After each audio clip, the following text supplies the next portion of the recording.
Iya. Assalamualaikum warahmatullahi wabarakatuh. Alhamdulillahirabbil alamin. Wassalatu wassalamu ala asrofil anbiya'i wal mursalin wa ala alihi wa ashabihi ajmain. Yang terhormat Kepala SMA Taman Harapan 1 Bapak Dr. Andes Haji Muhammad Asmui. Yang terhormat Bapak Wakil Kepala Sekolah Bidang Kurikulum Bapak Cahyono ST. Yang terhormat Bapak Wakil Kepala Sekolah Bidang Kesiswaan Bapak Aan Kuswandi ST, serta anak-anakku siswa-siswi SMA Taman Harapan beserta didik baru yang insya Allah dirahmati Allah. Alhamdulillah, mari kita panjatkan puja dan puji syukur kita kepada Allah. Di kesempatan kali ini kita masih bisa bermuajahah, bertatap muka walaupun lewat jarak jauh.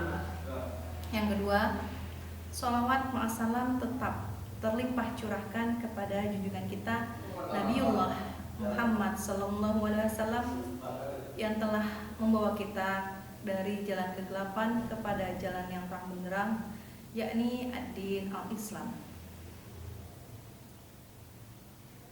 Untuk perkenankan untuk materi kali ini dalam kegiatan MPLS, Ibu akan menyampaikan materi tentang zikir sesudah sholat.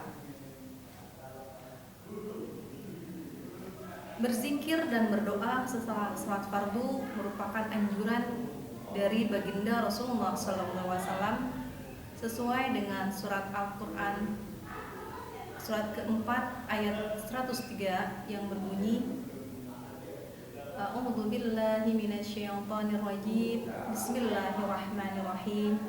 Fa idza qadaytumus sholata fadhkurullaha qiyaman wa qu'udan wa 'ala junubikum. Idza qadaytumus shalah, maka apabila telah kamu kerjakan sholat, fadhkurullaha, maka segeralah kamu mengingat Allah, qiyaman dalam keadaan berdiri, wa qu'udan dan dalam keadaan duduk, wa 'ala junubikum dan dalam keadaan berbaring. Dari pengertian ini Allah memerintahkan supaya ketika kita selesai sholat untuk segera berzikir. Berzikir ini bagaimana? Apakah dengan cara membaca zikir saja? Tidak seperti demikian yang dianjurkan sama Rasulullah. Zikir itu sendiri mempunyai banyak pengertian. Zikir yang pertama bisa diartikan dengan membaca Al-Quran. Jadi ketika kalian membaca Al-Quran bisa diartikan dengan zikir. Zikir itu sendiri apa sih? Zikir adalah semua amalan yang mengingat kepada Allah. Jadi ketika kita melakukan segala kegiatan yang fungsinya atau gunanya untuk mengingat Allah, maka itu bisa dikatakan dengan zikir. Seperti tadi yang pertama Ibu sebutkan adalah dengan membaca Al-Quran. Hal yang kedua, zikir bisa disebut juga dengan menghafal. Jadi ketika kalian sudah mulai menghafal Al-Quran, maka dengan kata lain kalian sudah disebut dengan berzikir. Atau ketika kalian sedang menghadiri majelis taklim, mendengarkan pengajian-pengajian, itu juga disebut dengan zikir. Karena ketika kalian menghadiri majelis taklim, dengan sendirinya kalian akan mengingat Allah. Atau dengan mengucapkan kalimat-kalimat thayyibah. Nah, zikir yang dimaksudkan dalam hal ini seperti apa? Bagaimana sih caranya kita berzikir setelah sholat fardu? Ada banyak bacaan zikir yang sudah disebutkan dalam Al-Quran. Tapi hal yang pertama, ketika kita selesai menunaikan sholat wajib, yang pertama kita baca adalah istighfar sebanyak 3 kali. Seperti apa bacaan istighfar? Mungkin kalian sudah sering mendengar dan sudah sering kalian lakukan. Bacaannya adalah Astaghfirullahaladzim, Astaghfirullahaladzim, Astaghfirullahaladzim. Setelah istighfar kita lakukan, gunanya adalah untuk membersihkan diri kita dulu. Istighfar, kita beristighfar kita minta maaf, memohon maaf kepada Allah atas segala perbuatan yang telah kita lakukan. Jadi gunanya zikir untuk istighfar yang pertama ini adalah untuk membersihkan, untuk meminta maaf dulu kepada Allah. Ya, fungsi yang pertama, kenapa yang pertama dilakukan adalah istighfar? Karena sebelum kita meminta kepada Allah tentang hajat kita atau keperluan kita harus meminta maaf dulu. Ya. Yang berikutnya setelah istighfar yang dibaca adalah bacaan kalimat la ilaha illallah wahdahu la syarikalah lahul mulku wa lahul hamdu yuhyi wa yumitu wa huwa ala kulli syai'in qadir. Ulangi lagi.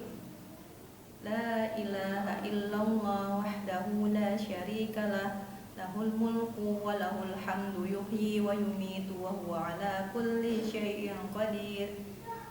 Kalimat tersebut juga dibaca sebanyak 3 kali. La ilaha illallah wahdahu la syarikalah lahul mulku wa lahul hamdu yuhyi wa yumitu wa huwa ala kulli syai'in qadir. La ilaha illallah wahdahu la syarikalah lahul mulku wa lahul hamdu yuhyi wa yumitu wa huwa ala kulli syai'in qadir. Jadi sudah 2 zikir yang kita laksanakan. Yang pertama adalah membaca istighfar, yang kedua kalimat la ilaha illallah wahdahu la syarikalah. Berikutnya adalah memohon perlindungan dari siksa api neraka dengan kalimat apa? Allahumma ajirna minan nar, Allahumma ajirna minan nar, Allahumma ajirna minan nar. Dibaca sebanyak 3 kali juga. Kalimat berikutnya yang dibaca adalah pujian kepada Allah, yaitu Allahumma antas salam wa minkas salam wa ilaika ya'udus salam fahayyina rabbana bis salam wa adkhilnal jannata daras salam tabarakta rabbana wa ta'alaita ya dzal jalali wal ikram. Untuk kalimat pujian kepada Allah ini cukup sekali saja. Ya, kita ulangi lagi. Sudah ada 4 zikir yang kita baca selesai sholat sunnah, selesai sholat fardu. Yang pertama istighfar, yang kedua bacaan la ilaha illallah wahdahu la syarikalah, yang ketiga memohon perlindungan dari siksa api neraka, Allahumma ajirna minan nar, yang keempat adalah pujian kepada Allah, Allahumma antas salam. Oke, yang berikutnya pujian yang kelima, zikir yang kelima adalah kita membaca suratul Fatihah. Ibu yakin kalian sudah hafal dengan bacaan surat Al-Fatihah, tapi Ibu berharap ketika kalian membaca surat Al-Fatihah ini dengan khusyuk, kalian rasakan setiap bacaan dari Fatihah ini dijawab sama Allah. Ya. A'udzu billahi minasyaitonir rajim. Bismillahirrahmanirrahim. Alhamdulillahi rabbil alamin. Arrahmanir rahim. Maliki yaumiddin. Iyyaka na'budu wa iyyaka nasta'in. Ihdinas siratal mustaqim. Siratal ladzina an'amta 'alaihim ghairil maghdubi 'alaihim waladdallin. Setelah kita membaca Al-Fatihah, bacaan berikutnya adalah ayat kursi. Karena dalam sebuah hadis dinyatakan setiap orang yang membaca surat Al-Fatihah, setiap orang yang membaca ayat kursi selesai sholat fardu, maka tidak ada baginya halangan untuk masuk ke surga. Ya. Jadi setelah Fatihah kita bacakan surat ayat kursi, ya, dari surat Al-Baqarah ayat 245. Begitu. Allahu la ilaha illa huwal hayyul qayyum la ta'khudhuhu sinatun wa la nawm lahu ma fis samawati wa ma fil ardh